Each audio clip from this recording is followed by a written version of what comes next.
Spinoza. Le divorce n'est pas un péché, la Bible ment. Avant de commencer cette histoire qui va bouleverser tout ce que vous croyez savoir sur le mariage, la foi et la liberté, j'ai une question pour vous. Aimez-vous les récits qui défient les dogmes et révèlent des vérités cachées pendant des siècles? Si c'est le cas, ne laissez pas cette vidéo disparaître dans l'algorithme.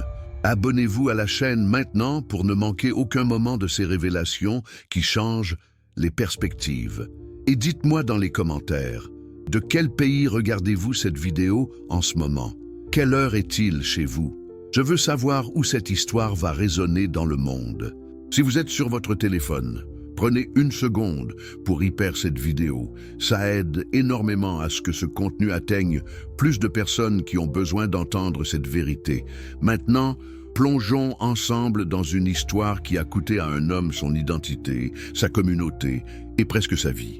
Et si tout ce qu'on vous a enseigné sur le mariage était une construction humaine déguisée en commandement divin?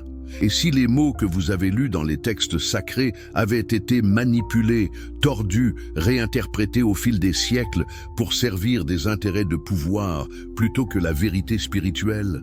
Il y a près de 400 ans, un jeune homme à Amsterdam a osé poser ces questions à voix haute. Son nom était Baruch Spinoza. Et pour avoir dit la vérité, il a été maudit, excommunié, effacé de sa propre communauté avec une violence qui glacera votre sang quand vous entendrez les mots exacts de cette malédiction. Mais Spinoza n'a pas reculé. Il a continué à écrire, à penser, à démontrer avec une logique implacable que le divorce n'est pas un péché, que la Bible ne peut pas être la parole infaillible de Dieu et que des millions de personnes souffrent inutilement à cause de mensonges institutionnalisés.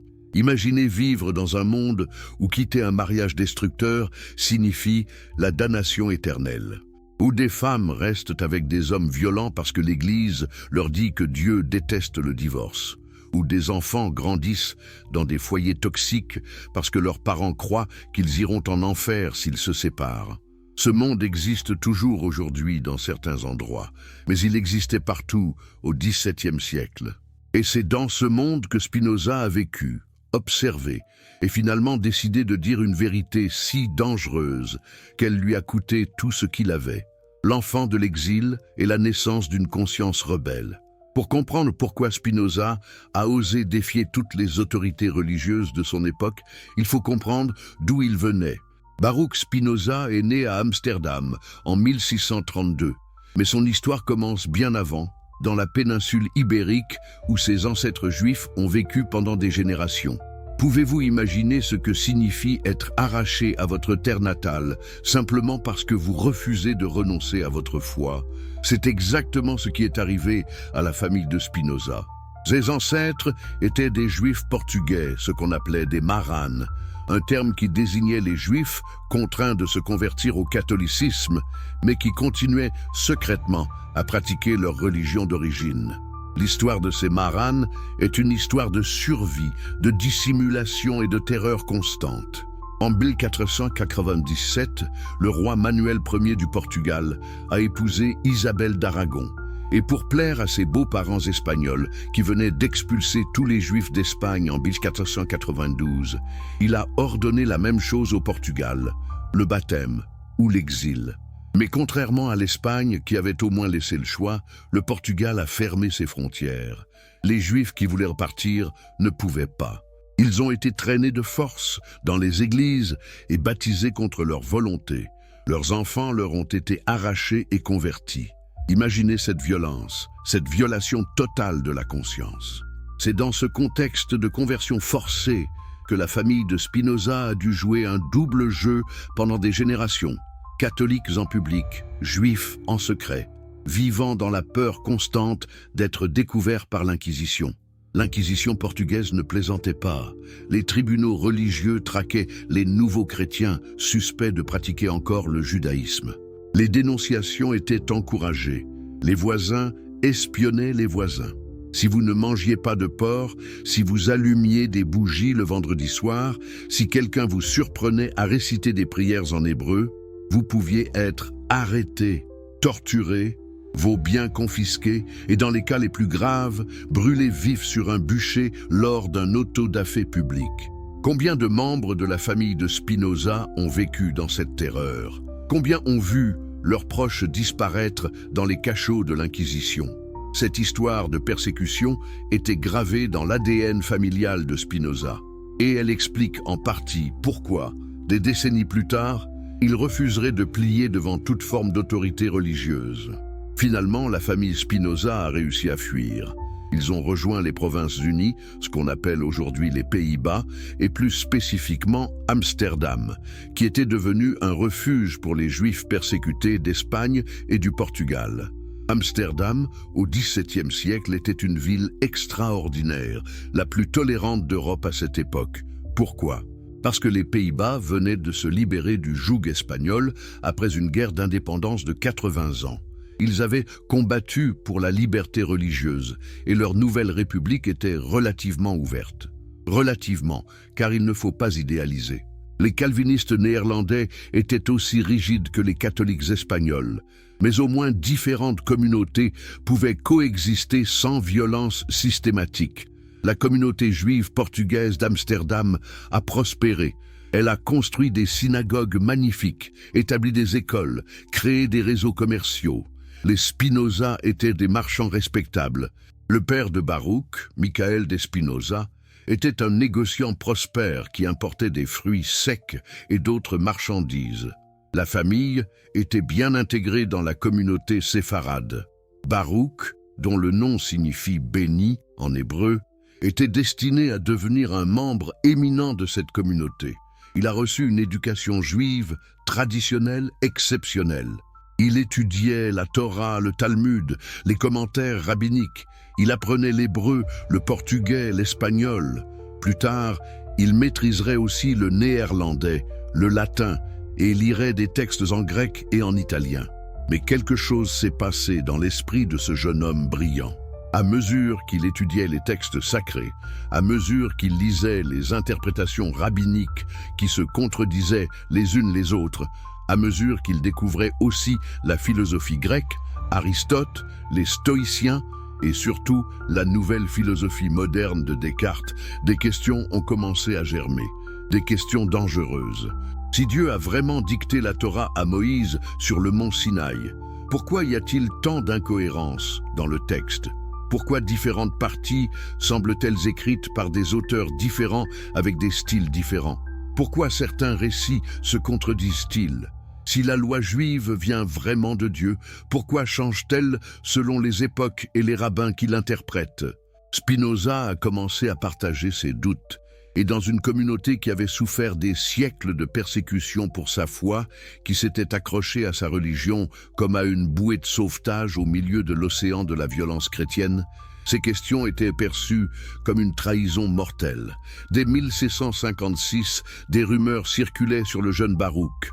On disait qu'il niait l'immortalité de l'âme, qu'il rejetait l'origine divine de la Torah, qu'il affirmait que les anges n'étaient que des illusions. Des témoins ont rapporté à l'Inquisition espagnole, qui avait toujours des espions à Amsterdam, que Spinoza et un autre jeune homme nommé Juan de Prado disaient qu'il fallait chercher une meilleure loi que la loi juive, car celle-ci n'était pas divine mais humaine. Est-ce que vous réalisez l'audace folle de ces affirmations pour un jeune homme de 23 ans?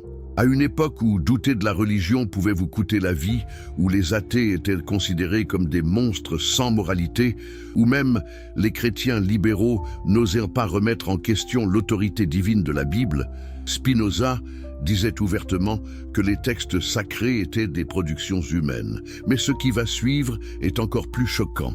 La communauté juive d'Amsterdam, cette communauté qui avait fui la persécution, qui aurait dû comprendre l'importance de la liberté de conscience, va infliger à Spinoza une punition d'une violence inouïe.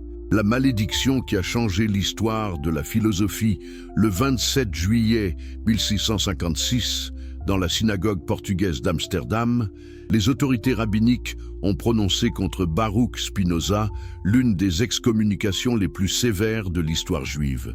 Le document du RM, le décret d'excommunication, existe toujours. Vous pouvez lire ces mots aujourd'hui. Et quand vous les lirez, vous comprendrez que ce n'était pas simplement une exclusion religieuse, c'était une tentative d'annihilation totale, un effacement de l'existence même de Spinoza. Laissez-moi vous citer quelques passages de ce texte terrifiant. Les rabbins ont déclaré « Par le jugement des anges et des saints, nous excommunions, chassons, maudissons et exécrons Baruch de Spinoza. » Remarquez ces verbes. Excommunier ne suffisait pas. Il fallait aussi le chasser, le maudire, l'exécrer. Le texte continue avec une escalade de malédictions qui fait froid dans le dos. Qu'il soit maudit le jour, qu'il soit maudit la nuit. Qu'il soit maudit pendant son sommeil et pendant qu'il veille, qu'il soit maudit à son entrée et qu'il soit maudit à sa sortie. Pouvez-vous imaginer entendre ces mots prononcés contre vous dans le lieu où vous avez grandi, par les hommes qui vous ont enseigné, devant une communauté qui connaît votre famille depuis des générations? Mais ce n'était pas tout. Le Hérem ordonnait que personne ne devait communiquer avec Spinoza de quelque manière que ce soit. Personne ne devait lui parler. Personne ne devait s'approcher de lui à moins de 4 coudées, environ 2 mètres. Personne ne devait lire quoi que ce soit écrit par lui. Personne ne devait vivre sous le même toit que lui. En d'autres termes, Spinoza était déclaré mort civilement et socialement. Sa propre famille devait le traiter comme un fantôme. Ses amis d'enfance devaient détourner le regard s'ils le croisaient dans la rue. Pourquoi une telle violence? Qu'avait fait exactement Spinoza pour mériter cette destruction systématique de son existence sociale? La vérité est que nous ne connaissons pas tous les détails. Les archives juives ne précisent pas exactement quelles hérésies Spinoza aurait professées. Mais nous savons qu'il questionnait l'origine divine des textes sacrés, qu'il niait les miracles, qu'il rejetait l'idée d'un Dieu personnel qui récompense et punit. Et nous savons aussi quelque chose d'encore plus important. La communauté juive d'Amsterdam était terrifiée à l'idée de provoquer les autorités chrétiennes néerlandaises. Les Juifs vivaient à Amsterdam sous une tolérance fragile. Si les calvinistes néerlandais pensaient que les Juifs permettaient l'athéisme et l'hérésie dans leur rang, ils pourraient révoquer ce privilège de résidence. Spinoza était un danger politique pour toute la communauté. Alors, ils l'ont sacrifié pour sauver le collectif. Certains historiens ont suggéré qu'on a même tenté d'assassiner Spinoza. Une histoire raconte qu'un fanatique religieux l'aurait attaqué avec un couteau alors qu'il sortait de la synagogue ou d'un théâtre. Spinoza aurait survécu et il aurait gardé son manteau troué comme rappel de la violence que la religion peut inspirer. Est-ce vrai? Nous ne savons pas avec certitude, mais ce qui est certain, c'est que Spinoza a dû reconstruire entièrement sa vie. À 23 ans, il a tout perdu. Sa communauté, sa famille, son nom même, car il a commencé à se faire appeler Benedictus au lieu de Baruch, traduisant son nom hébreu en latin, comme pour signifier qu'il ne reconnaissait plus l'autorité de ceux qui l'avaient maudit. Comment survit-on à une telle destruction? Spinoza a appris un métier manuel, polisseur de lentilles optiques. C'était un travail artisanal de haute précision, qui exigeait des connaissances en mathématiques et en optique, des domaines scientifiques de pointe à l'époque. Il polissait des lentilles pour des microscopes, des télescopes, des lunettes. Ce travail lui permettait de vivre modestement, de rester indépendant. Mais il avait aussi un coût terrible. Inhaler constamment la poussière de verre a probablement contribué aux problèmes respiratoires qui le tueront à 44 ans. Spinoza a littéralement sacrifié sa santé et sa vie pour maintenir son indépendance intellectuelle. Mais il a gagné quelque chose d'inestimable en retour, la liberté absolue de penser. Libéré des contraintes communautaires, il a pu explorer toutes les questions que les orthodoxies religieuses interdisaient. Il s'est entouré d'un nouveau cercle d'amis, des chrétiens libéraux, des membres de sectes protestantes non conformistes, des intellectuels qui partageaient sa soif de vérité au-delà des dogmes. Et il a commencé à écrire, d'abord pour lui-même et son cercle proche. Puis, quand les circonstances l'ont exigé pour le public, ce qui allait changer la philosophie occidentale pour toujours, un homme qui refusa l'amour pour aimer la vérité. Avant d'aller plus loin dans la philosophie de Spinoza sur le mariage et le divorce, il faut poser une question évidente. Spinoza s'est-il lui-même marié? A-t-il connu l'amour romantique? La réponse nous en dit long sur comment il vivait ses propres principes. Baruch Spinoza ne s'est jamais marié.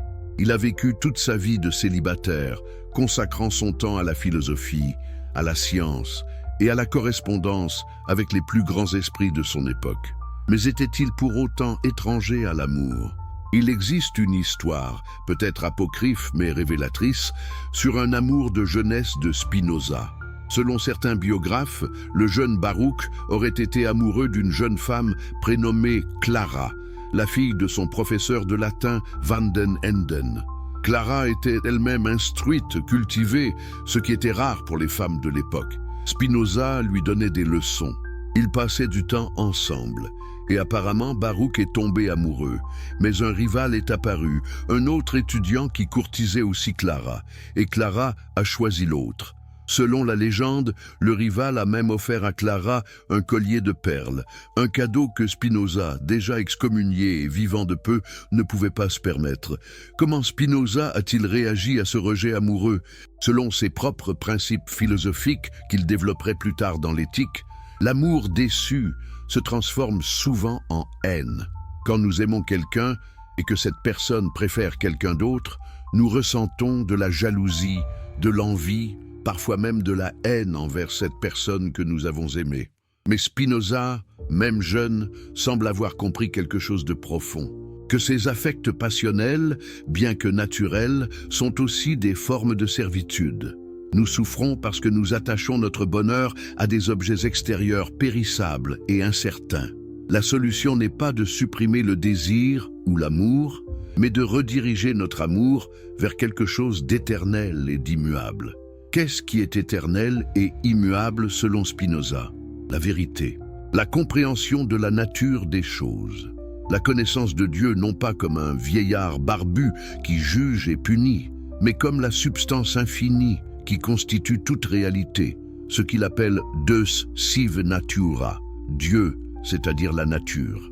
Si vous aimez la vérité, si vous vous attachez à comprendre les lois éternelles de la réalité, alors votre joie ne dépend plus des caprices d'une personne qui peut vous rejeter, d'une richesse qui peut être perdue, d'une réputation qui peut être détruite. Cette joie vient de la compréhension elle-même et personne ne peut vous l'enlever. Est-ce pour cette raison que Spinoza n'a jamais cherché à se marier après l'épisode Clara? A-t-il décidé consciemment de consacrer sa vie entière à la philosophie, voyant le mariage comme une distraction? Ou était-ce simplement que sa situation sociale, un excommunié juif vivant dans la pauvreté relative, polissant des lentilles pour survivre, ne lui offrait pas beaucoup d'opportunités de fonder une famille? La vérité se situe probablement quelque part entre les deux. Nietzsche suggérait que les philosophes ont souvent évité le mariage, parce que les conditions optimales pour la pensée profonde sont incompatibles avec les exigences d'une vie familiale. Spinoza lui-même aurait probablement dit que le mariage peut être une bonne chose si les deux personnes s'enrichissent mutuellement, mais que forcer le mariage ou y rester par obligation religieuse est une forme de servitude. Ce qui est fascinant, c'est que malgré son célibat, ou peut-être à cause de lui, Spinoza a développé des idées radicales sur le mariage et le divorce qui auraient pu libérer des millions de personnes de souffrances inutiles. Il voyait les relations humaines avec une clarté dépourvue de romantisme, mais aussi pleine de compassion. Il comprenait que les êtres humains changent, que les circonstances évoluent, que ce qui fonctionnait à 20 ans peut devenir insupportable à 40. Et que prétendre qu'un engagement prononcé une fois dans une église ou une synagogue doit durer éternellement, peu importe la misère qu'il cause, est une forme de cruauté déguisée en piété. Le monde avant Spinoza, quand l'Église contrôlait chaque aspect de la vie. Pour vraiment comprendre à quel point les idées de Spinoza étaient révolutionnaires et dangereuses, il faut imaginer le monde dans lequel il vivait. Le XVIIe siècle européen était un monde où la religion contrôlait presque chaque aspect de l'existence. Vous ne pouviez pas naître sans que l'Église enregistre votre baptême. Vous ne pouviez pas vous marier sans la bénédiction ecclésiastique. Vous ne pouviez pas être enterré sans rite religieux. Et surtout, vous ne pouviez pas questionner ouvertement les enseignements religieux sans risquer l'emprisonnement, la torture ou la mort. À peine quelques décennies avant la naissance de Spinoza, en 1600, le philosophe et moine italien Giordano Bruno avait été brûlé vif à Rome pour avoir enseigné que l'univers était infini et que d'autres mondes existaient au-delà de la Terre. En 1619, l'année où les parents de Spinoza se mariaient à Amsterdam, Giulio Cesare Vanini était brûlé vif à Toulouse pour athéisme présumé. En 1633, l'année après la naissance de Spinoza, Galilée était forcé par l'Inquisition romaine d'abjurer sa théorie héliocentrique selon laquelle la Terre tourne autour du Soleil. Voilà le contexte. Un monde où dire la vérité scientifique pouvait vous coûter votre vie. Et qu'en était-il du mariage et du divorce dans ce monde ? L'Église catholique avait déclaré le mariage comme l'un des 7 sacrements au Concile de Trente en 1563, moins d'un siècle avant la naissance de Spinoza. Pourquoi cette déclaration formelle était-elle nécessaire ? Parce que la réforme protestante, lancée par Martin Luther en 1517, avait remis en question l'autorité catholique sur tous les sacrements. Luther lui-même, ancien moine, s'était marié, scandalisant l'Europe catholique. Mais même les protestants, bien qu'ils n'aient pas considéré le mariage comme un sacrement au sens strict, maintenaient que c'était une institution divine et largement indissoluble. Le divorce, dans ce contexte, était essentiellement impossible pour la grande majorité des Européens. Les catholiques n'avaient aucune option de divorce. Le mariage était déclaré indissoluble. Cependant, les riches et les puissants pouvaient parfois obtenir des annulations, ces déclarations ecclésiastiques selon lesquelles le mariage n'avait jamais été valide pour commencer, généralement pour des raisons techniques comme une consanguinité trop proche ou un empêchement canonique. Mais ces annulations coûtaient très cher, nécessitaient des connexions politiques puissantes et étaient hors de portée du commun des mortels. Que se passait-il alors quand un mariage devenait insupportable ? Quand un mari battait sa femme ? Quand une épouse était adultère ? Quand 2 personnes se détestaient au point de ne plus pouvoir partager le même toit? Dans certains cas, l'Église permettait une séparation de corps et de biens, où les époux vivaient séparément, mais restaient légalement mariés et ne pouvaient en aucun cas se remarier. En pratique, cela signifiait une vie de solitude forcée ou, pour beaucoup, une vie de concubinage secret considérée comme pécheur. Pour les femmes, la situation était particulièrement tragique. Une femme dans un mariage violent n'avait pratiquement aucun recours. Les prêtres lui conseillaient la patience, la prière, la soumission. Les textes bibliques comme Éphésiens 5, 22, « Femmes, soyez soumises à vos maris », étaient cités pour justifier que la femme devait endurer. Si elle quittait son mari, elle perdait ses enfants, car les enfants appartenaient légalement au père. Elle n'avait souvent aucun moyen de gagner sa vie, car la plupart des professions étaient fermées aux femmes. Elle risquait de tomber dans la prostitution ou la mendicité. Et par-dessus tout, on lui disait qu'en quittant son mari, elle offensait Dieu lui-même et risquait la damnation éternelle. Combien de femmes sont mortes sous les coups de maris violents, parce que l'Église leur avait dit que le divorce était un péché pire que le meurtre? Combien d'enfants ont grandi dans des maisons remplies de haine et de violence parce que leurs parents croyaient qu'ils iraient en enfer s'ils se séparaient? Combien d'hommes et de femmes ont vécu des vies entières de misère silencieuse, partageant le lit de quelqu'un qu'ils méprisaient, tout cela à cause d'une interprétation religieuse qui prétendait parler au nom de Dieu? C'est dans ce monde que Spinoza a grandi. Il a vu cette souffrance. Il a observé comment les autorités religieuses, tant juives que chrétiennes, utilisaient la peur du châtiment divin pour contrôler les comportements privés. Et il a commencé à poser une question simple mais dévastatrice. Et si tout cela n'était qu'une construction humaine? Et si Dieu, s'il existe, ne se souciait pas du tout de qui épouse qui ou de qui divorce de qui? Et si la Bible, loin d'être la parole infaillible d'un Dieu parfait, était simplement une collection de textes humains, écrits par des hommes dans des contextes historiques spécifiques, reflétant les préjugés et les limites de leurs auteurs? La Bible elle-même se contredit sur le divorce. L'épreuve textuelle. Quand Spinoza a commencé à étudier sérieusement les textes bibliques, non plus comme un croyant cherchant à confirmer sa foi, mais comme un chercheur critique cherchant la vérité, il a fait une découverte qui allait ébranler les fondements même de l'autorité religieuse. La Bible se contredit constamment, y compris et surtout sur la question du mariage et du divorce. Comment les institutions religieuses pouvaient-elles prétendre que Dieu avait une position claire sur le divorce quand les textes qu'elles considéraient comme sa parole présentaient des positions contradictoires? Commençons par l'Ancien Testament, la Torah juive. Dans le livre du Deutéronome chapitre 24, versets 1 à 4, nous trouvons des instructions très claires sur le divorce. Le texte dit essentiellement ceci: « Si un homme trouve chez sa femme quelque chose de déplaisant, il peut écrire une lettre de divorce, la lui donner et la renvoyer de sa maison.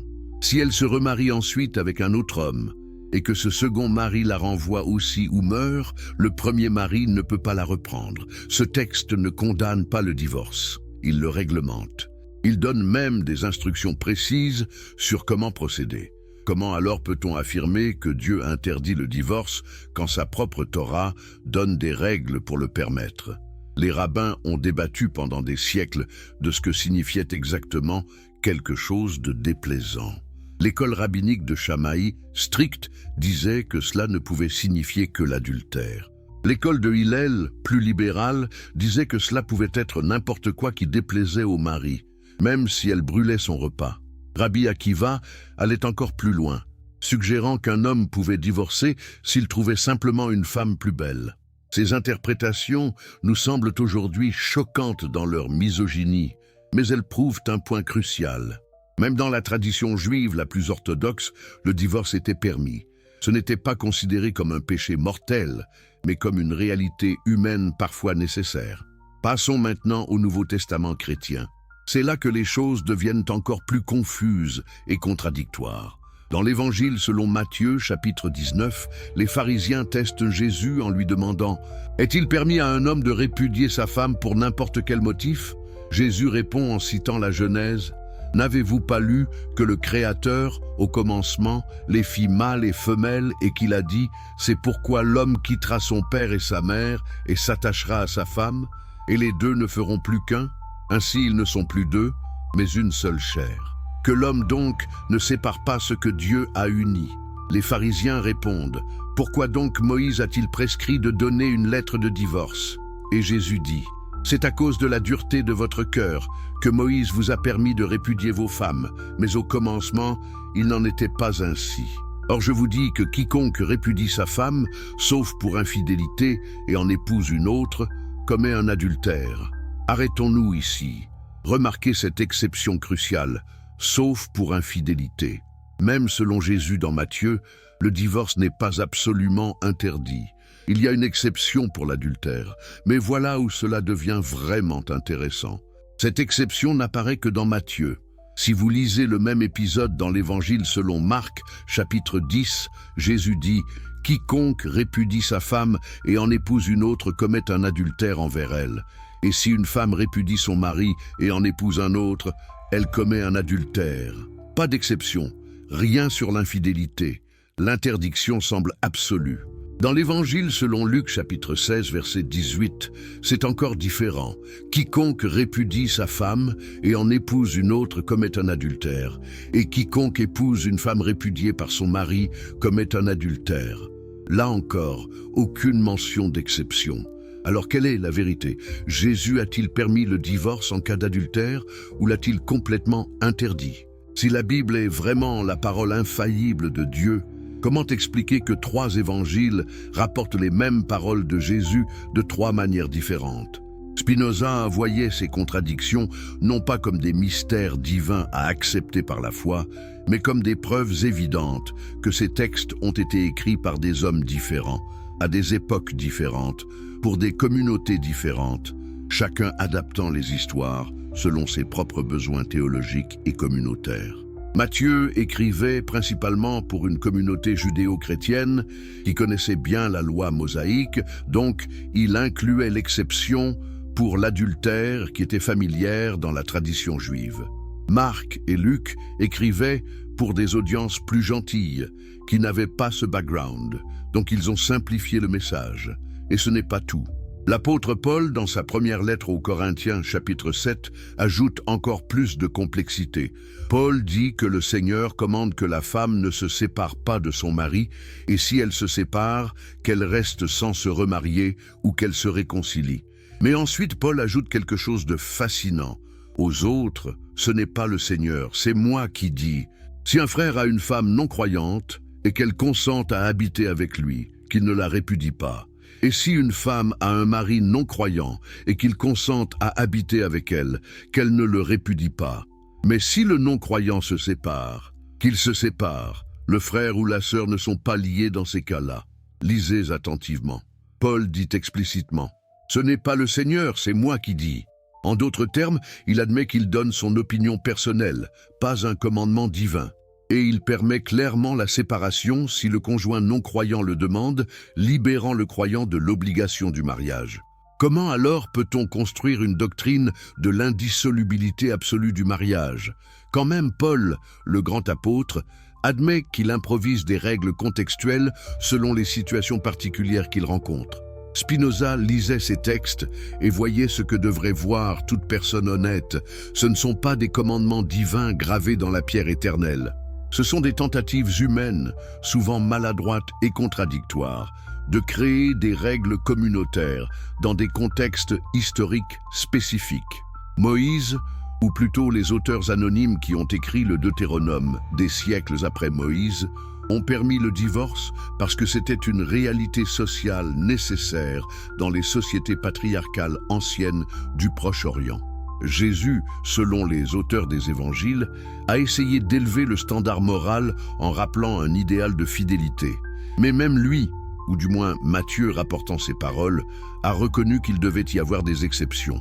Paul gérait des problèmes pratiques dans des communautés mixtes de croyants et non-croyants et inventait des solutions au fur et à mesure. Spinoza démolit l'argument de l'origine divine de la Bible. Mais Spinoza ne s'est pas arrêté à pointer les contradictions sur le divorce. Il a entrepris quelque chose de bien plus radical et dangereux. Démontrer systématiquement que toute la Bible, de la Genèse à l'Apocalypse, porte les marques évidentes d'une composition humaine, pas divine. En 1670, il a publié anonymement son Tractatus Theologico-Politicus, le traité théologico-politique, un livre qui allait le rendre célèbre et détesté dans toute l'Europe.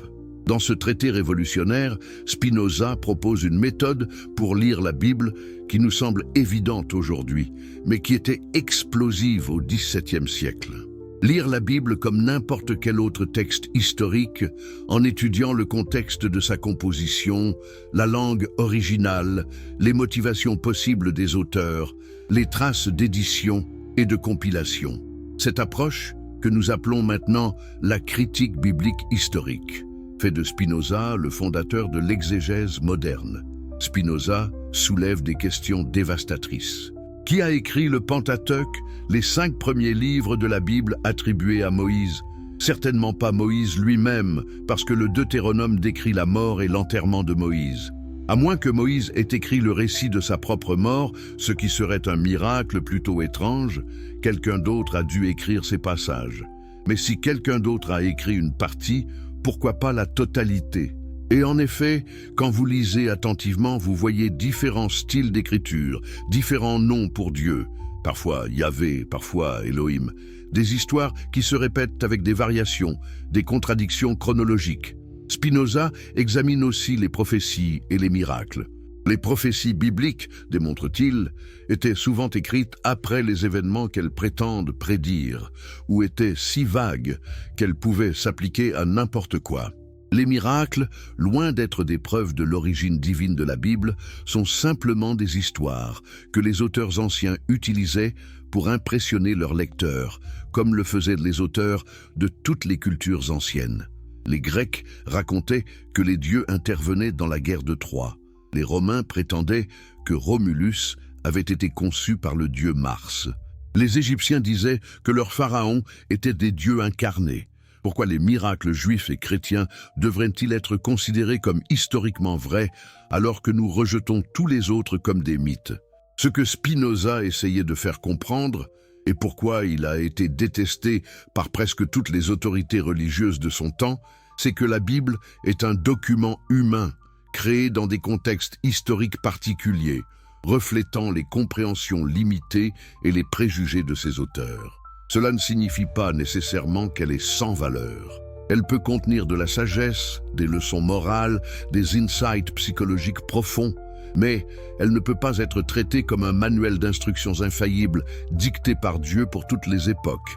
Et c'est précisément ce raisonnement que Spinoza applique à la question du mariage et du divorce. Si les textes bibliques sur le divorce sont contradictoires, comme nous l'avons vu, c'est parce qu'ils reflètent différentes opinions humaines à différentes époques. Ils ne représentent pas la volonté claire et univoque d'un Dieu éternel. Par conséquent, construire une doctrine qui emprisonne des millions de personnes dans des mariages insupportables sur la base de ces textes contradictoires est non seulement intellectuellement malhonnête, mais moralement cruel. Imaginez un Dieu vraiment parfait, vraiment aimant, vraiment omniscient.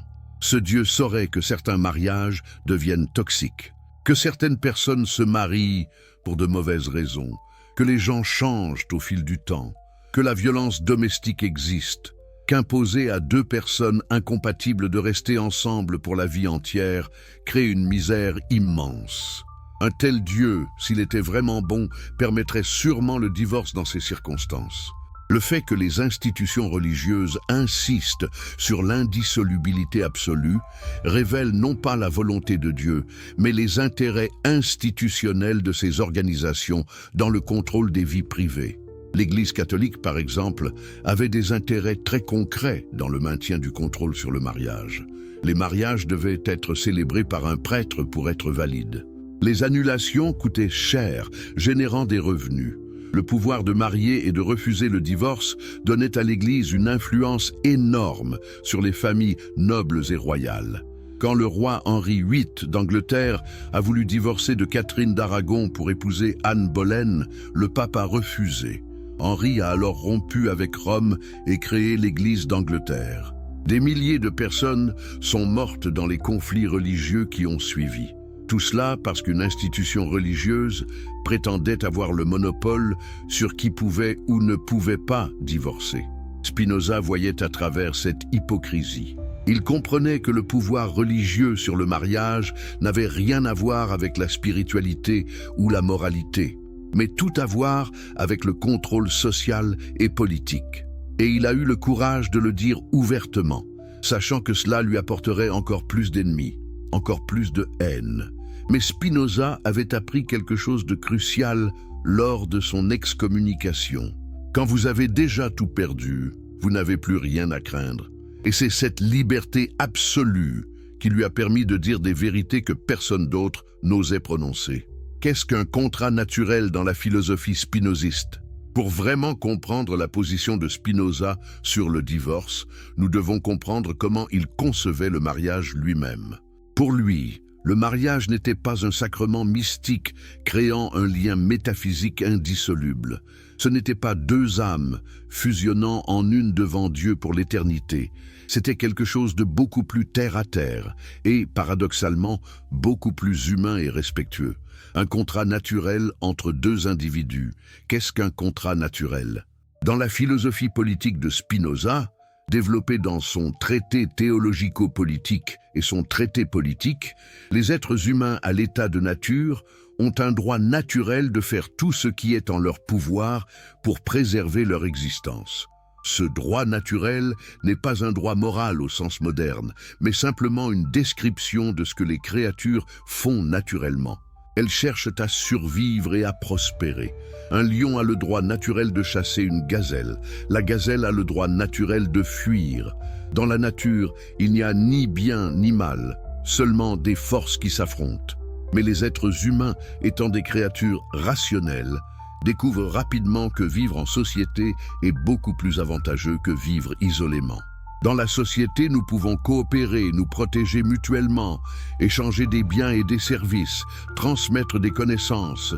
Donc, par intérêt rationnel, nous créons des contrats, des accords mutuels où nous limitons volontairement certains de nos droits naturels en échange des bénéfices de la vie communautaire. C'est ce que Spinoza appelle la transition de l'état de nature à l'état civil. Le mariage, dans cette perspective, est simplement un type de contrat naturel. Deux personnes décident qu'elles seront plus heureuses, plus sûres, plus épanouies ensemble que séparées. Elles s'engagent mutuellement à se soutenir, à partager des ressources, peut-être à élever des enfants ensemble. C'est un contrat rationnel basé sur l'avantage mutuel. Mais voici la question cruciale. Que se passe-t-il quand ce contrat ne sert plus les intérêts des deux parties? Que se passe-t-il quand, au lieu de promouvoir le bien-être et la joie, le mariage devient une source de souffrance, de violence, de destruction mutuelle? Selon la logique spinoziste, un contrat qui nuit au contractant perd sa raison d'être.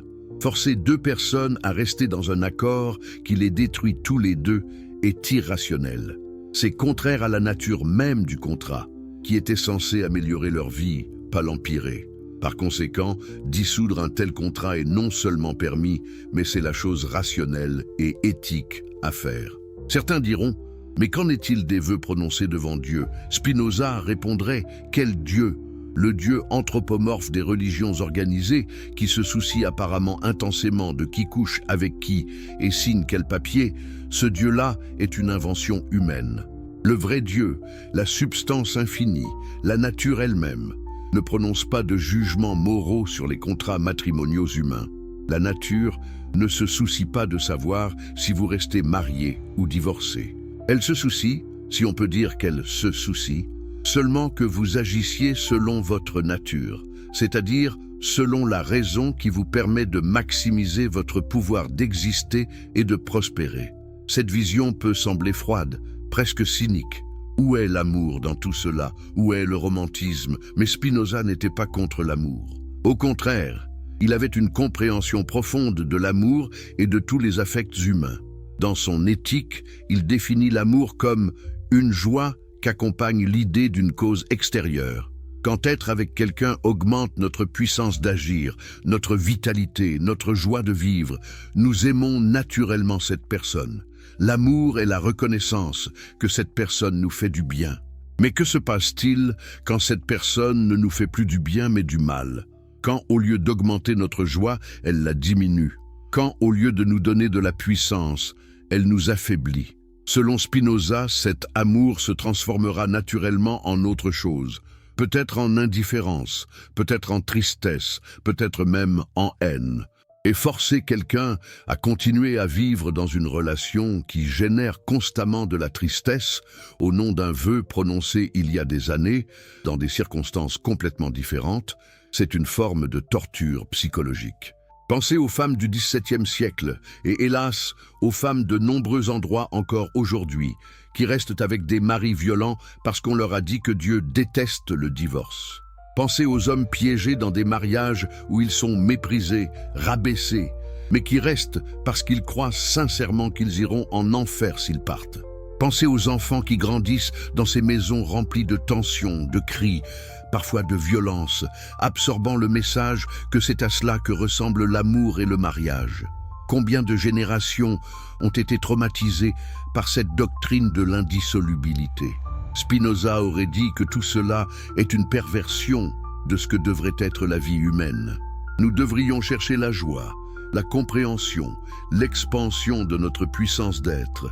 Si un mariage accomplit cela, merveilleux, restez mariés. Si un mariage détruit cela, si vous êtes moins vivant, moins joyeux, moins capable à cause de votre mariage, alors pour l'amour de votre propre humanité, libérez-vous. Alors, êtes-vous toujours là? Cette histoire vous a-t-elle fait réfléchir différemment sur ce que signifie vraiment la liberté, l'amour et le courage de vivre selon la vérité plutôt que selon le dogme? Spinoza a payé un prix énorme pour ses idées, mais ces idées ont survécu, elles ont prospéré, elles ont changé le monde. Aujourd'hui, dans de nombreux pays, le divorce est légal, accessible, et personne ne pense que vous irez en enfer pour avoir quitté un mariage malheureux. Nous devons cette liberté en partie à des penseurs comme Spinoza qui ont osé remettre en question l'autorité religieuse. Mais le combat n'est pas terminé. Partout dans le monde, des millions de personnes sont encore prisonnières de doctrines religieuses qui les empêchent de vivre pleinement. Si cette histoire vous a touché, partagez-la, commentez, discutez-en. Et surtout, n'oubliez pas de vous abonner à cette chaîne pour plus de récits qui défient les orthodoxies et révèlent les vérités que le pouvoir préfère garder cachées. L'histoire de Spinoza continue à résonner après plus de 300 ans. Faisons en sorte qu'elle continue à inspirer la liberté de penser pour les siècles à venir. Si vous êtes revenu jusqu'ici, c'est que l'histoire de Spinoza vous happe déjà, n'est-ce pas? Ces vérités qui dérangent, ces défis au pouvoir qui prétendent détenir la vérité divine, elles résonnent en vous parce qu'elles touchent à ce qu'il y a de plus profond, votre liberté de choisir votre vie. Si vous aimez ces récits inspirants qui révèlent comment un seul homme a osé affronter des siècles de dogmes pour libérer des millions, ne laissez pas cette chaîne vous échapper. Abonnez-vous maintenant pour ne rater aucun moment de ces explorations qui changent tout. Et dans les commentaires, dites-moi, de quel pays suivez-vous cette vidéo? Quelle heure est-il chez vous en ce moment précis? Je veux sentir cette vague mondiale de questionnements qui se propage. Si vous êtes sur mobile, hyperse cette vidéo une fois, ça aide énormément à toucher plus de cœurs en quête de vérité. Prêt? Continuons cette plongée historique qui va vous montrer comment les idées de Spinoza sur la liberté et les relations ont émergé d'un monde de chaînes invisibles et comment elles ont libéré l'humanité des prisons matrimoniales imposées par la religion. Et si la vraie liberté n'était pas de faire tout ce qu'on veut, mais de comprendre assez profondément la nature humaine pour choisir ce qui nous rend vraiment plus forts, plus joyeux, plus vivants. Spinoza, cet exilé intellectuel, polissant des lentilles dans une mansarde d'Amsterdam, a passé des nuits entières à méditer cette question. Libéré de sa communauté par une malédiction qui aurait brisé n'importe qui, il s'est tourné vers la philosophie pour reconstruire non pas une nouvelle identité sociale, mais une compréhension éternelle de ce que signifie être libre. Imaginez-le, seul avec ses livres de Descartes, les stoïciens antiques et les textes bibliques qu'il disséquait comme un chirurgien. Pour lui, la liberté n'est pas l'absence de contraintes extérieures, mais le pouvoir intérieur de suivre sa propre raison, sans être esclave des passions ou des commandements humains déguisés en divins. Dans ce monde du XVIIe siècle, où les rois absolus et les églises imposaient leurs lois sur chaque aspect de l'existence, Spinoza osait affirmer que la véritable servitude commence quand on laisse une institution dicter les termes de son propre bonheur conjugal. Pensez à l'époque. L'Europe sortait à peine des guerres de religion qui avaient ensanglanté le continent pendant un siècle. La paix de Westphalie, en 1648, 8 ans avant la mort prématurée de Spinoza, avait tenté de mettre fin au massacre entre catholiques et protestants, mais la peur religieuse imprégnait encore chaque recoin de la société. À Amsterdam, ville cosmopolite où marchands juifs, calvinistes rigides, arméniens et catholiques clandestins cohabitaient dans une tolérance précaire, le mariage n'était pas une affaire privée. C'était un contrat civil, enregistré par les autorités municipales, mais surtout une alliance spirituelle, scellée par l'Église ou la synagogue, censée unir deux âmes pour l'éternité devant Dieu. Mais Spinoza voyait plus loin. Et si ce lien éternel n'était qu'une illusion, un moyen pour les prêtres et les rabbins de contrôler les corps et les biens des fidèles? Dans son traité théologico-politique, publié anonymement en 1670, parce qu'il savait que cela valait la censure, ou pire, il expose sa vision.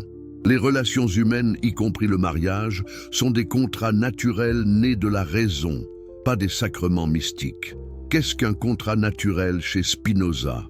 Remonté à ses racines philosophiques, influencé par Hobbes qu'il lisait avidement, mais le dépassant par sa profondeur, Spinoza décrit l'état de nature comme un lieu où chaque être agit selon son conatus, son effort pour persévérer dans son être, maximiser sa puissance d'exister.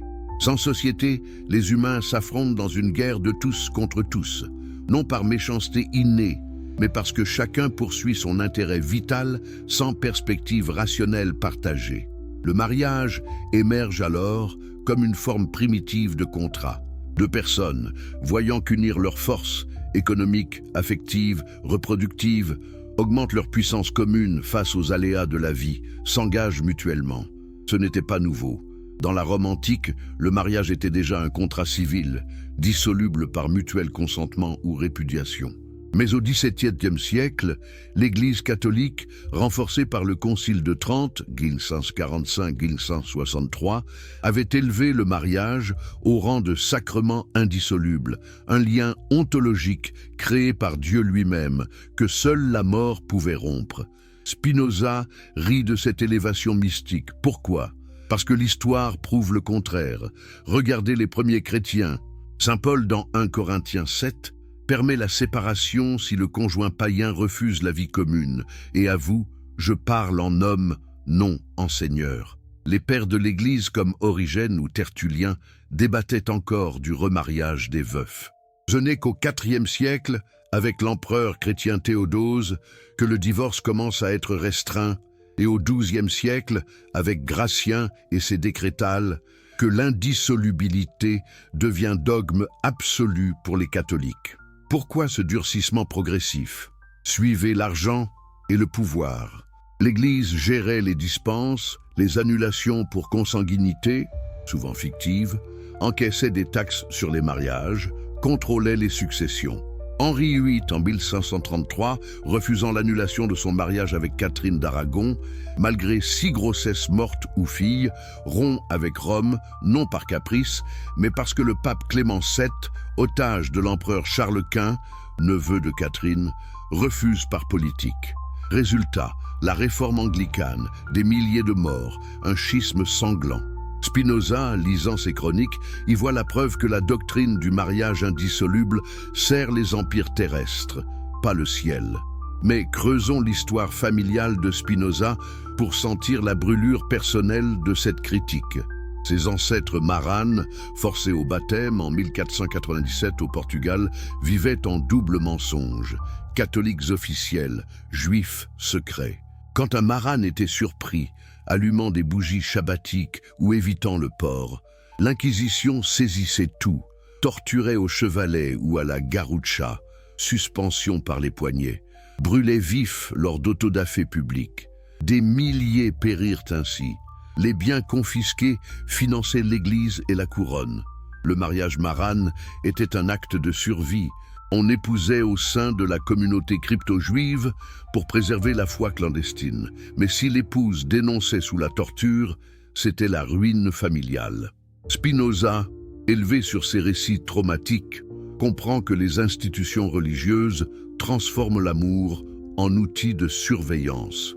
Son propre Érème de 1656, cette malédiction biblique déversée comme un poison, qu'il soit maudit jour et nuit, que Dieu déchaîne sur lui toute sa colère, n'est qu'une version juive de ces tyrannies. Exclu, il refuse le mariage communautaire, voyant dans le célibat une liberté absolue pour penser. Et si la liberté spinoziste transformait radicalement notre vision des relations? Pour Spinoza, la joie naît quand une rencontre augmente notre puissance. Un mariage joyeux élève les deux, les rend plus rationnels, plus créatifs. Mais la tristesse surgit quand il la diminue. Jalousie, peur, domination. L'Église impose la tristesse au nom de Dieu. Rester unis quoi qu'il arrive, même dans la violence. Historiquement, cela a créé des enfers domestiques. Au Moyen-Âge, les cours ecclésiastiques traitaient les plaintes de femmes battues par souffrer pour votre salut. Bérengère de Navarre, épouse de Richard Cœur de Lion, attendit des années une annulation impossible. Au XVIIe siècle hollandais, malgré une relative tolérance, les femmes calvinistes divorçaient rarement, craignant l'excommunication. Spinoza propose l'antidote. Dissoudre le contrat quand il nuit, car la nature humaine évolue.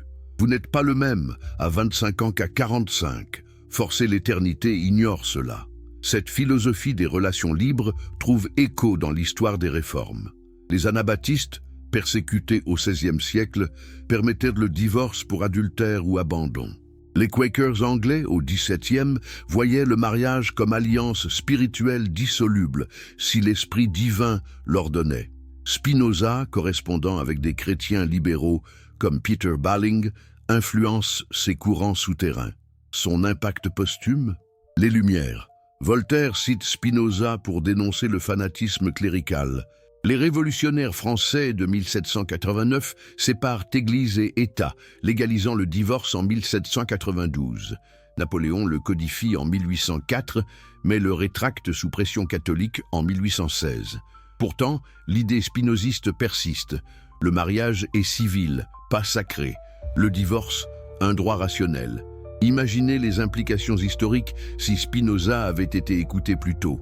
Des dynasties royales n'auraient pas sombré dans le chaos pour un divorce refusé. Des familles ordinaires auraient échappé à la misère. Spinoza mourut en 1677, inhalant la poussière de verre de ses lentilles, mais son legs philosophique libère, aimer selon la raison, non la contrainte divine inventée par les hommes. Passons maintenant à ces tragédies historiques qui hurlent la cruauté de l'indissolubilité. Et si des reines, des rois, des millions d'anonymes avaient pu divorcer sans guerre ni enfer, combien de sang aurait été épargné?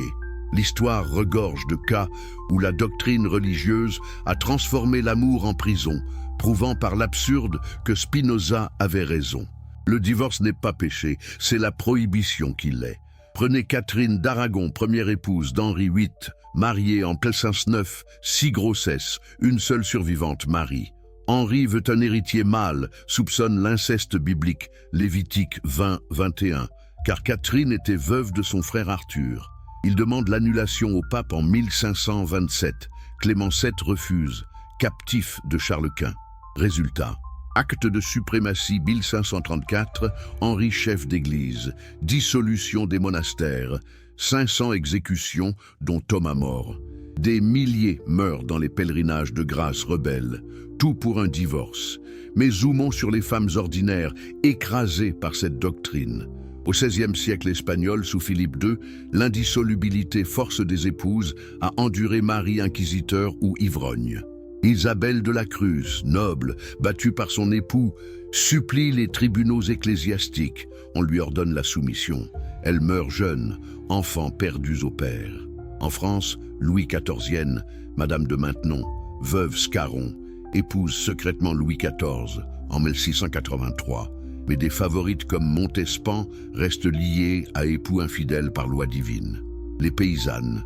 Piégées dans fermes violentes, sans recours, le divorce interdit jusqu'à 1792.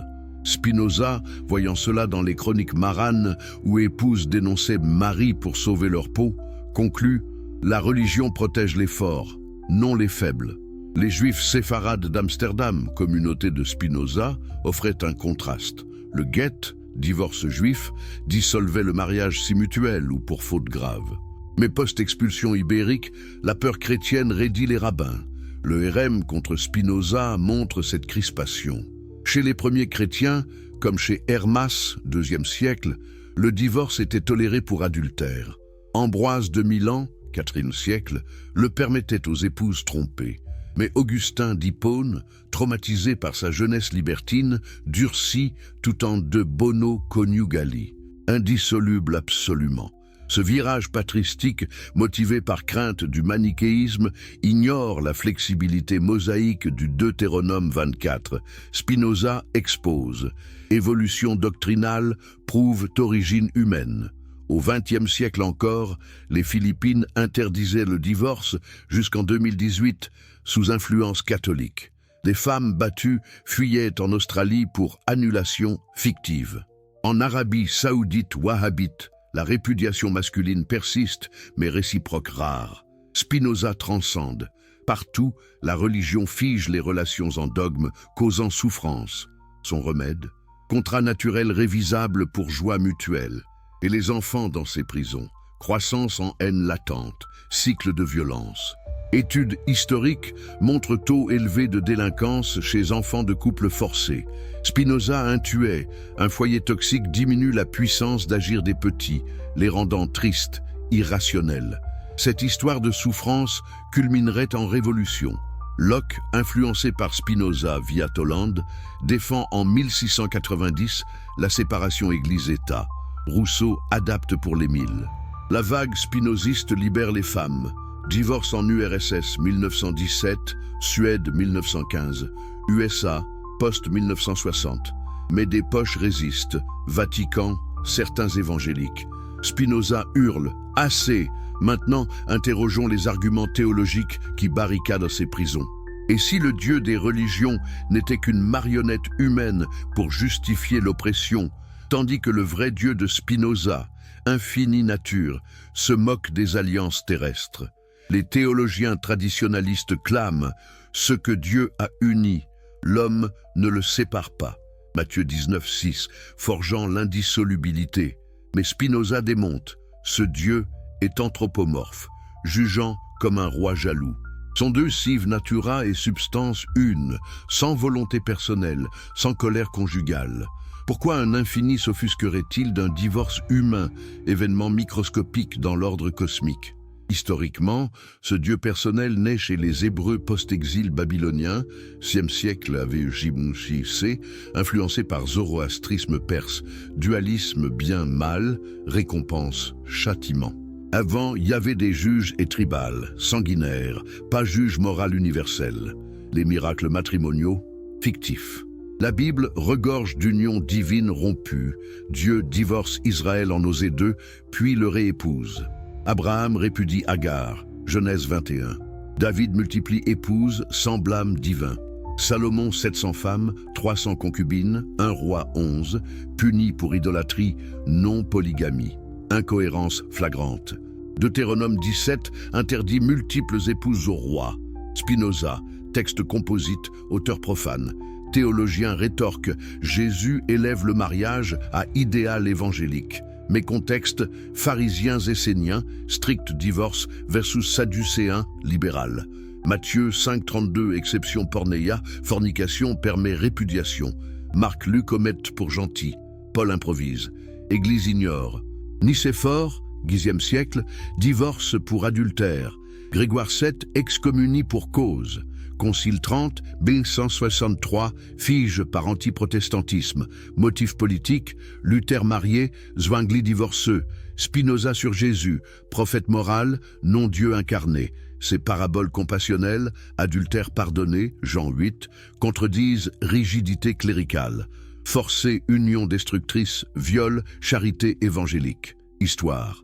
Catharèse, du XIIIe siècle, permettait divorce persécuté comme hérétique. Hussite tchèque, 15e aussi. Inquisition brûle, Albigua 1209-1229, 200 000 morts pour liberté conjugale. Spinoza, persécution révèle tyrannie humaine, non divine. Contre-littéralisme, Bible évolue. Lévitique lapide adultère, Jésus épargne. Exode 21,7, vend filles esclaves. Galates 3,28, égalité. Spinoza, adapté à raison, non dogme figé. Son impact, bibliciste moderne, Wellhausen 19, confirme composition pentateuque post-mosaïque. Théologiquement, joie spinoziste, crainte infernale, béatitude, amour intellectuel de Dieu nature. Mariage aidant cela? Oui. L'entravant? Divorcé, Einstein. Je crois au Dieu de Spinoza. Libération commence par théologie rationnelle. Cette vague historique culmine en société libre. Si institutions servent joie humaine, non superstition, le monde fleurit. Spinoza, mort pauvre, triomphe éternel. Cette plongée historique vous bouleverse-t-elle autant qu'elle m'émeut en la narrant? Spinoza n'a pas seulement critiqué, il a libéré des esprits pour des siècles. Partagez en commentaire si son courage vous inspire. Abonnez-vous pour la suite, ces vérités doivent circuler. La révolution de la raison continue, rejoignez-la. Si l'histoire de Spinoza vous captive au point de revenir pour la suite, c'est que quelque chose en vous reconnaît déjà la puissance de ces idées qui ont traversé les siècles pour libérer des chaînes invisibles. Ces récits qui montrent comment un homme solitaire a semé les graines d'une révolution mondiale contre les dogmes oppressifs, si vous les chérissez, n'oubliez pas de vous abonner à la chaîne dès maintenant pour ne rater aucun de ces moments qui transforment les esprits. Dites-moi en commentaire, de quel pays visionnez-vous cette vidéo en ce instant? Quelle heure marque votre horloge locale? Je veux cartographier cette onde de choc philosophique à travers le globe. Et si vous êtes sur portable, un seul hyper change tout. Ça propage énormément ce message vital à des âmes assoiffées de vérité. Accrochez-vous, car nous entrons dans le cœur battant de l'héritage spinoziste. Comment ces idées ont fracturé les empires religieux, redéfini les droits humains et ouvert les portes d'une société où le divorce n'est plus malédiction, mais droit fondamental, avec une plongée historique si profonde qu'elle révélera des connexions oubliées entre Amsterdam du XVIIe et nos lois modernes. Et si les implications pratiques des idées de Spinoza n'avaient pas seulement été théoriques, mais avaient littéralement redessiné les cartes du pouvoir mondial, transformant des monarchies absolues en républiques rationnelles où l'individu prime sur le dogme? Imaginez un monde où le divorce, loin d'être un tabou divin, devient un pilier des droits humains, protégé par des constitutions inspirées par un exilé juif maudit. C'est exactement ce qui s'est passé, pas par hasard, mais par une chaîne historique implacable que Spinoza a initiée avec son traité théologico-politique de 1670.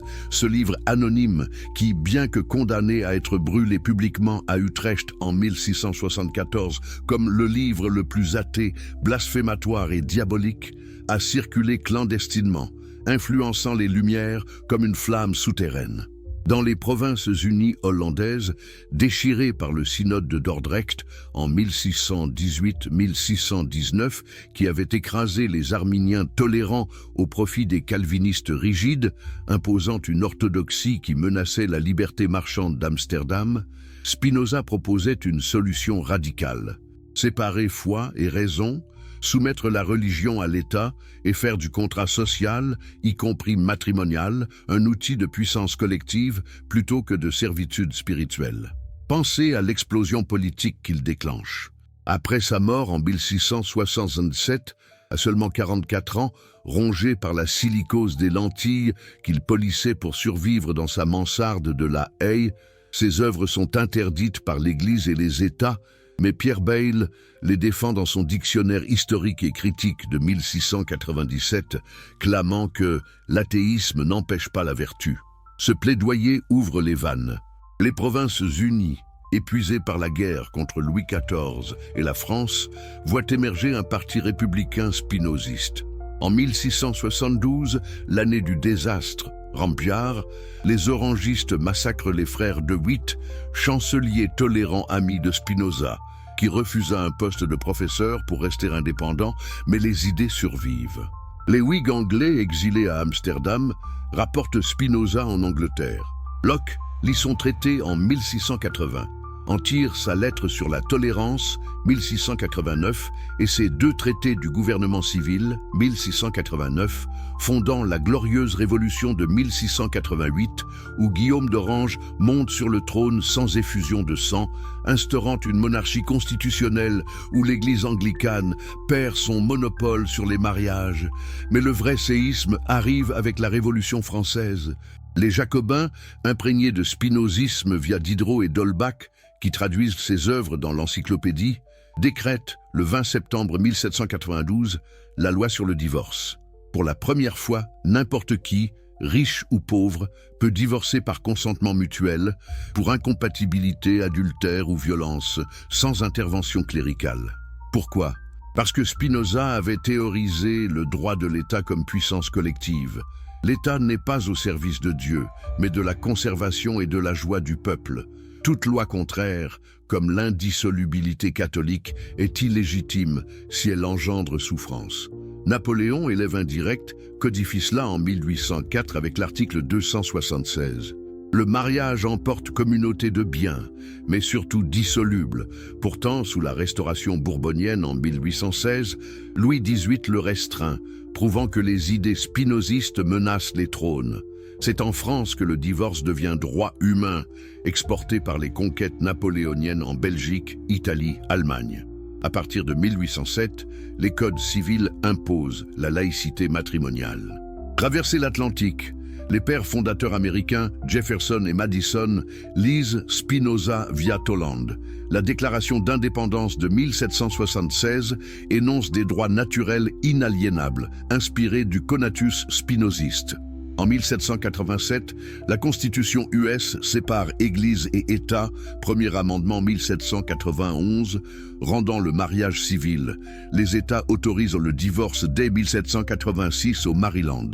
Mais l'impact le plus profond, l'abolitionnisme. Frederick Douglass cite Spinoza dans ses discours anti-esclavagistes dès 1840, voyant l'esclavage comme contrat naturel perverti, comme le mariage forcé. Les suffragettes, dès 1848, à Seneca Falls, revendiquent le divorce égalitaire. Elizabeth Cady Stanton déclare que le mariage est un contrat civil, dissoluble comme tout autre. Résultat, par 1900, 45 États US permettent le divorce no fault, préfigurant la loi californienne de 1969 qui balaye le monde. En Europe de l'Est, la révolution russe de 1917, bolcheviks imprégnés de matérialisme spinoziste via Plekhanov, légalise le divorce dès le 18 octobre 1918. Le mariage est dissous à la demande d'un seul conjoint. L'URSS devient pionnière, influençant la Chine maoïste en 1950. Même en Amérique latine, sous influence libérale, le Mexique de Juárez sépare Église-État en 1857, légalisant le divorce civil. Le Brésil suit en 1977 après la dictature. Les Philippines, dernier bastion catholique, cèdent en 2018 après décennies de militantisme laïque inspiré des lumières spinozistes. Partout, le pattern est clair. Où l'Église domine, souffrance. Où Spinoza inspire, libération. Et les victimes d'abus, protégées enfin, en France post-1792, plaintes pour violence conjugale explosent, sauvant des milliers.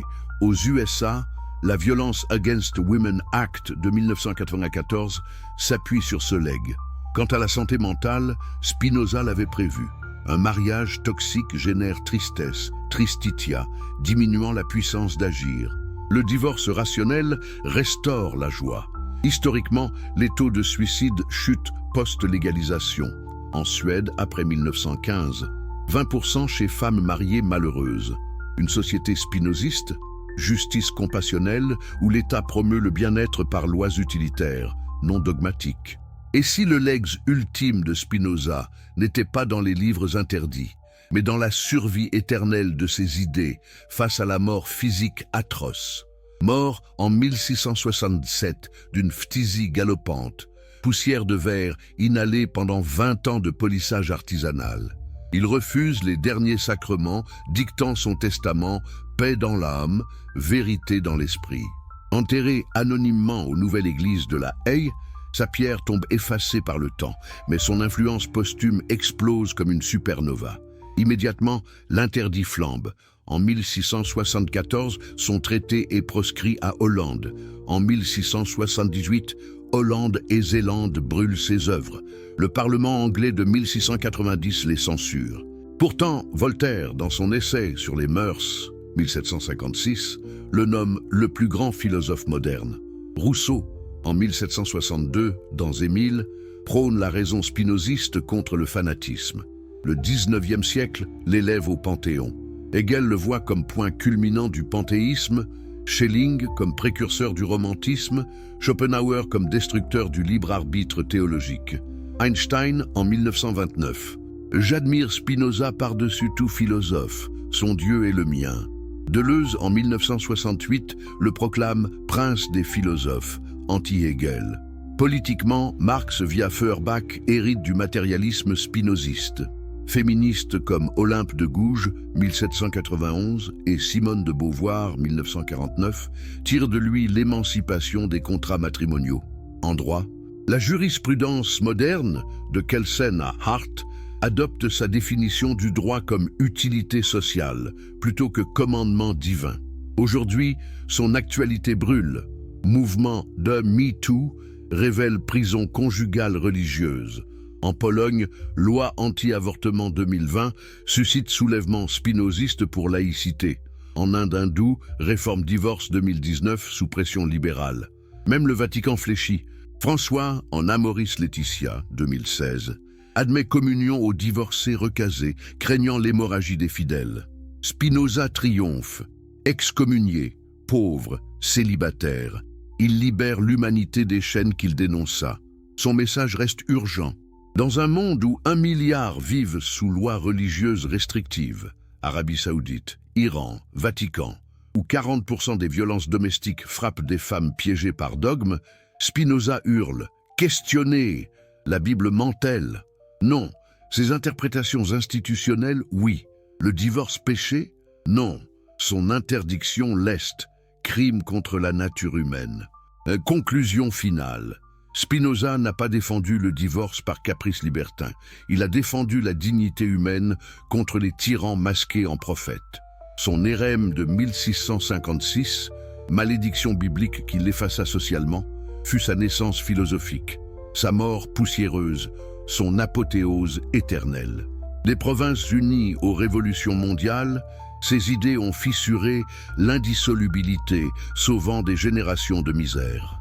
Aujourd'hui, où le mariage forcé persiste en 20 pays, son appel résonne.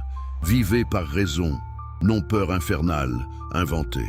La Bible ne ment pas en soi, mentent ses gardiens qui la figent en chaîne. Deutéronome permet, Jésus exceptionne, Paul improvise. Humain, pas divin absolu. Institution exploite cela pour pouvoir, annulation royale payante, soumission des faibles. Spinoza révèle, Dieu, nature indifférent au papier, joie seul compte. Ne restez pas prisonnier. Questionnez vos chaînes religieuses comme il questionna les siennes. Si ce récit vous ébranle, il a réussi. La révolution spinoziste n'est pas finie. Commentez. D'accord avec lui? Le vrai péché est-il l'emprisonnement conjugal? Abonnez-vous, activez la cloche. Plus de vérité explosive arrive. Ensemble, perpétuons sa liberté éternelle. La raison triomphera toujours. Si l'histoire de Spinoza vous captive au point de revenir pour la suite, c'est que quelque chose en vous reconnaît déjà la puissance de ces idées qui ont traversé les siècles pour libérer des chaînes invisibles.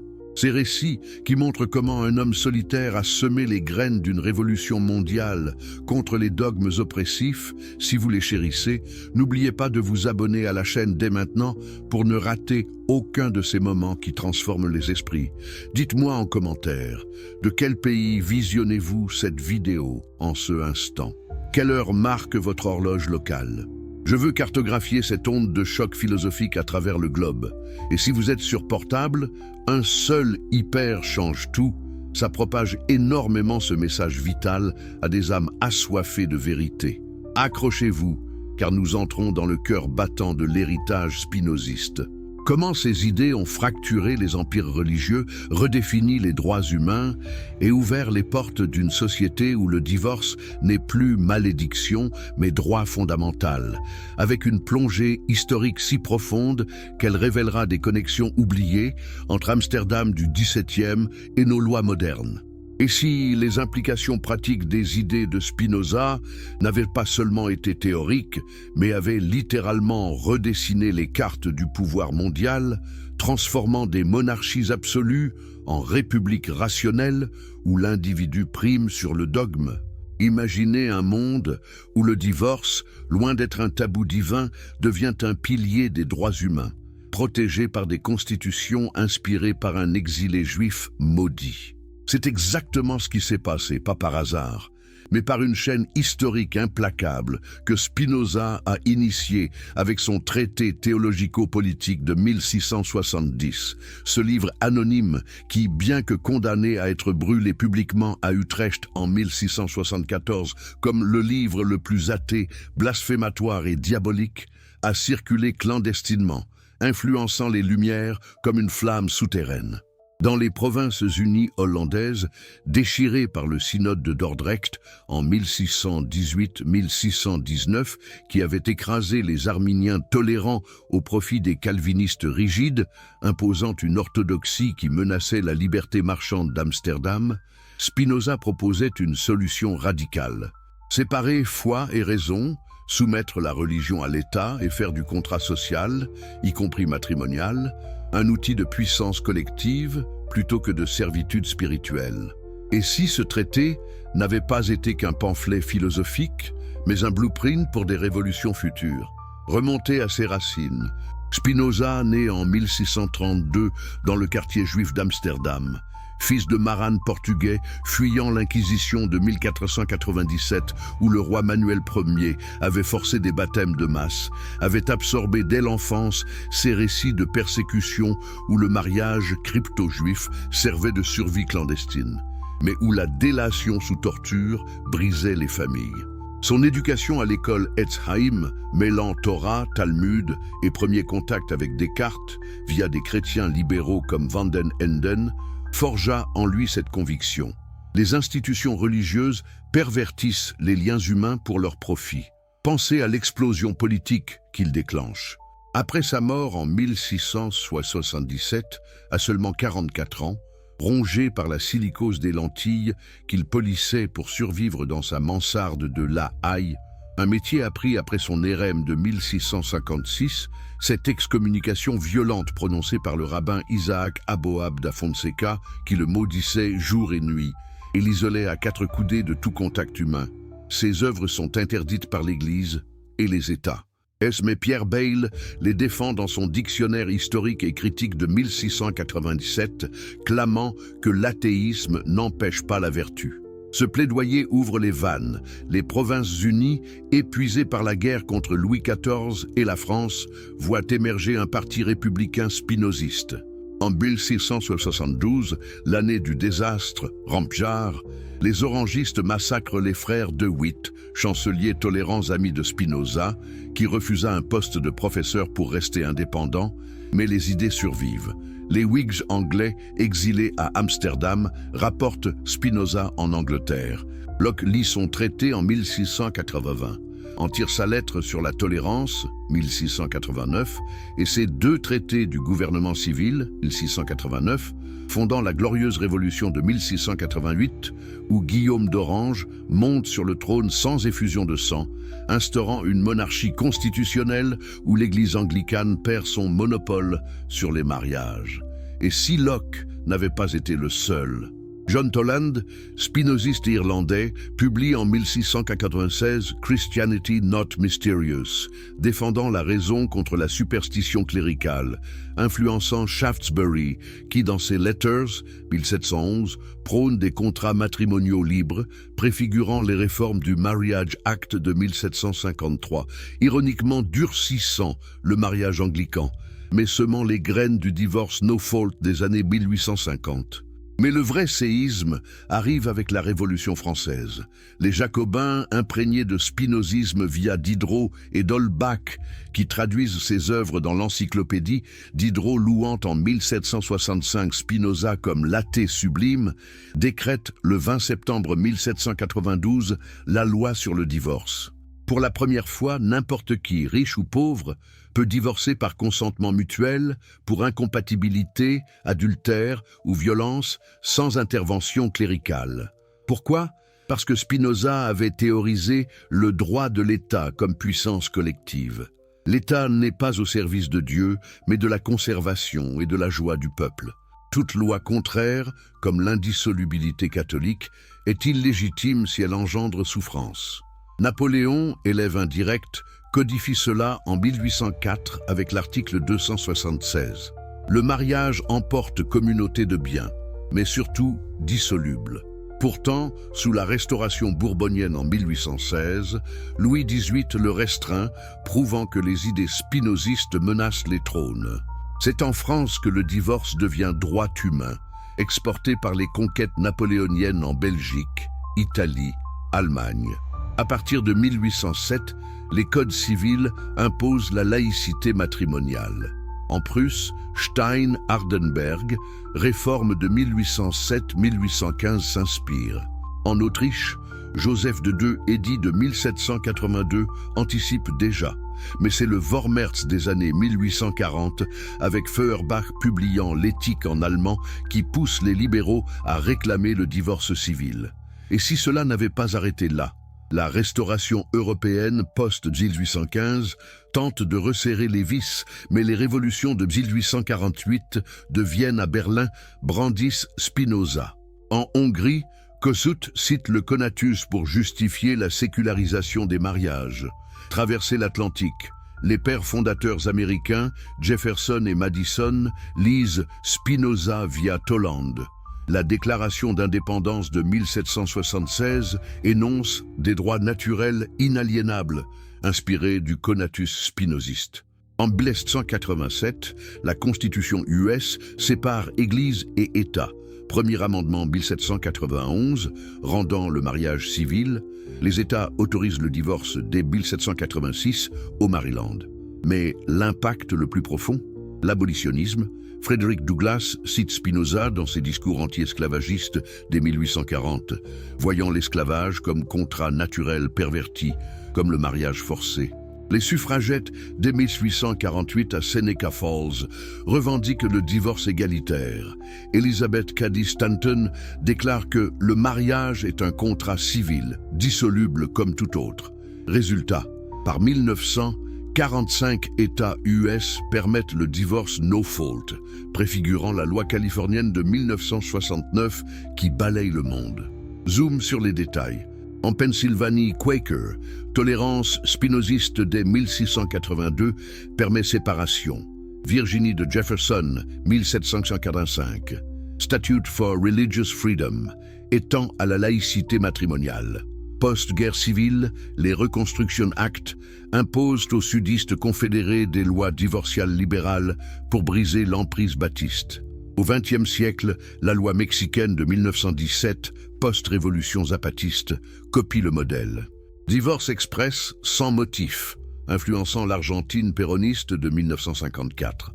En Europe de l'Est, la révolution russe de 1917, bolchevique, imprégné de matérialisme spinoziste via Plekhanov, qui édite l'Éthique en russe 1892, légalise le divorce. Dès le 18 octobre 1918, le mariage est dissous à la demande d'un seul conjoint. L'URSS devient pionnière, influençant la Chine maoïste en 1950 avec le Marriage Law, abolissant mariage arrangé. Même en Amérique latine, sous influence libérale, le Mexique de Juárez sépare Église-État en 1857, légalisant le divorce civil. Le Brésil suit en 1977 après la dictature, mais des réformistes comme Tobias Barreto, spinoziste brésilien du 19e, préparent le terrain. Les Philippines, dernier bastion catholique, cèdent en 2018 après décennies de militantisme laïque inspiré des lumières spinozistes. Partout, le pattern est clair.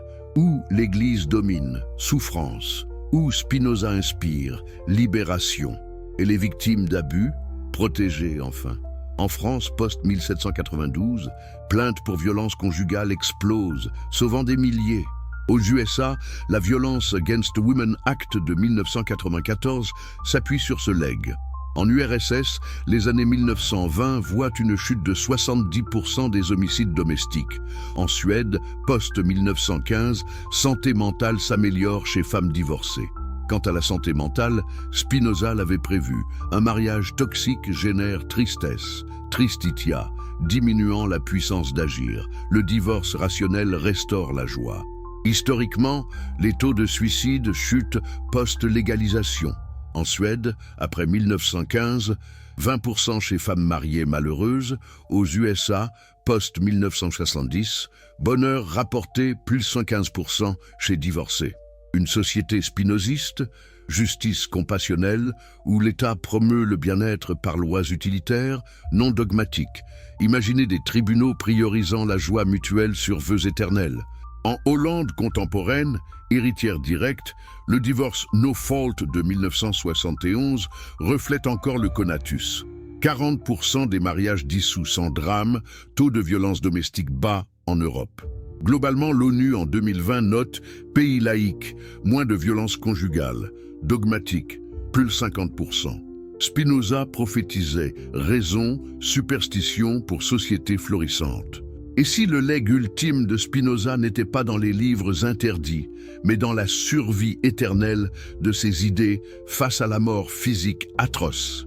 Mort en 1677 d'une phtisie galopante, poussière de verre inhalée pendant 20 ans de polissage artisanal pour microscope de Huygens et télescope de son cercle scientifique, il refuse les derniers sacrements, dictant son testament.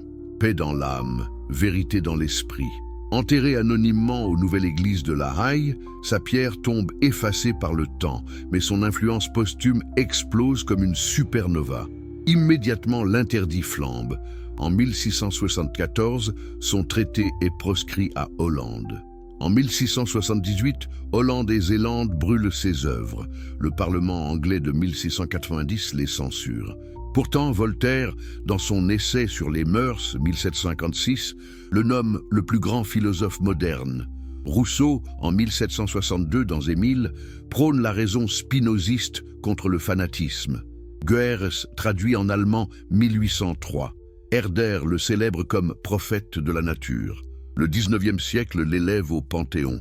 Hegel le voit comme point culminant du panthéisme dans ses leçons sur l'histoire de la philosophie. 1805-6. Schelling comme précurseur du romantisme. Schopenhauer comme destructeur du libre arbitre théologique dans le monde comme volonté. 1819. Marx via Feuerbach hérite du matérialisme spinoziste pour le Capital. 1867. Féministe comme Olympe de Gouges, 1791, Déclaration des droits de la femme, et Simone de Beauvoir, 1949, Le deuxième sexe, tire de lui l'émancipation des contrats matrimoniaux oppressifs. En droit, la jurisprudence moderne, de Kelsen Pure Theory of Law, 1934, à Art, The Concept of Law, 1961, adopte sa définition du droit comme utilité sociale, plutôt que commandement divin. Nietzsche, dans Par-delà bien et mal, 1886, loue le généreux Spinoza pour son affirmation vitale contre le ressentiment chrétien. Aujourd'hui, son actualité brûle. Mouvement Run Me Too révèle prison conjugale religieuse.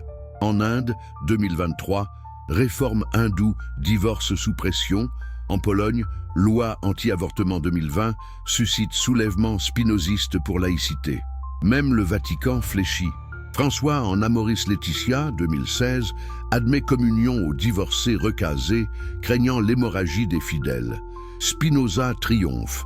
Excommunié à 23 ans après avoir géré l'entreprise familiale post-mortem de son père en 1654, refusant héritage pour pauvreté volontaire, célibataire après un amour juvénile pour Clara van den Enden, il libère l'humanité des chaînes qu'il dénonça. Son cercle. Leibniz visite en 1676, Huygens commande l'Antille. Après 1663 à Warburg, il enseigne Descartes à Cassiarius. Correspondance avec Oldenburg, secrétaire Royal Society. Posthume, Opéra Postuma, 1677, édité par Meyer, Ludwig Meyer, publié à Hambourg malgré interdit.